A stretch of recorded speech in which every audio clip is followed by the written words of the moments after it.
Well, good morning. I'm back in Westminster as we're preparing for one of the key ceremonial events in the parliamentary calendar. Today it's the Queen's speech. So that marks the official opening of Parliament for another parliamentary year, which is also known as a session.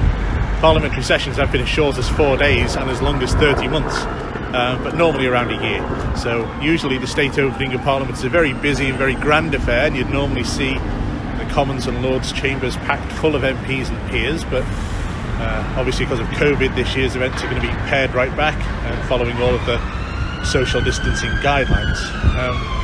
So just to explain a little bit more about the Queen's speech, so that'll start from about 11:30 today. We'll see the Queen deliver a speech from the throne of the House of Lords. The speech is written for her by ministers and sets out the government's proposed policies and legislation for this session. So normally you'd see members of the military lining the streets outside, or a grand guard of honour to greet the Queen on her arrival in Westminster, but sadly not this year. Instead, Her Majesty will arrive at the Sovereign's entrance, which is at the far end of the palace from where I am now. So this is the Commons end, and the Lord's end is down the far side. And she'll come through the Sovereign's entrance, as I say, and proceed up to the robing room, where she'd normally put on the imperial state crown and the parliamentary robe.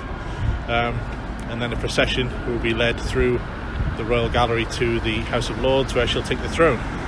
So I say that she'd normally put on the imperial crown, that's the big one with the purple interior and all the jewels, but it's so heavy, it's more than likely to be carried in front of her as a sign of the monarch's authority.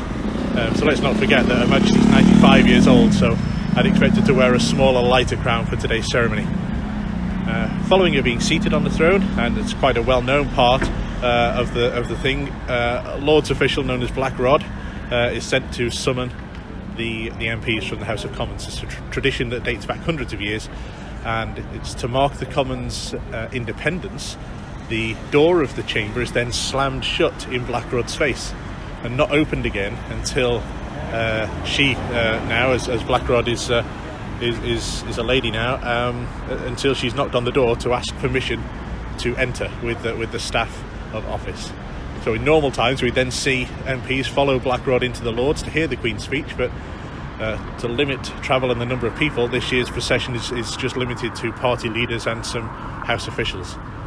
Speech itself will have about 25 new proposed pieces of legislation, building on the government's brilliant work already in the last parliamentary session.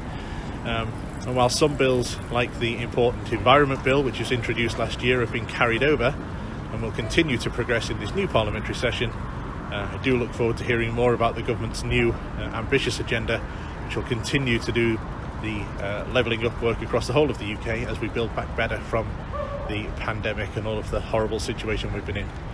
Lucky for me, I've been allocated a seat in the ballot for places, and I'm looking forward to being able to watch the historic event unfold. If you want to watch along live, I'll share details and a link on my Facebook page before it all begins. So see some details following. But otherwise, have a great day.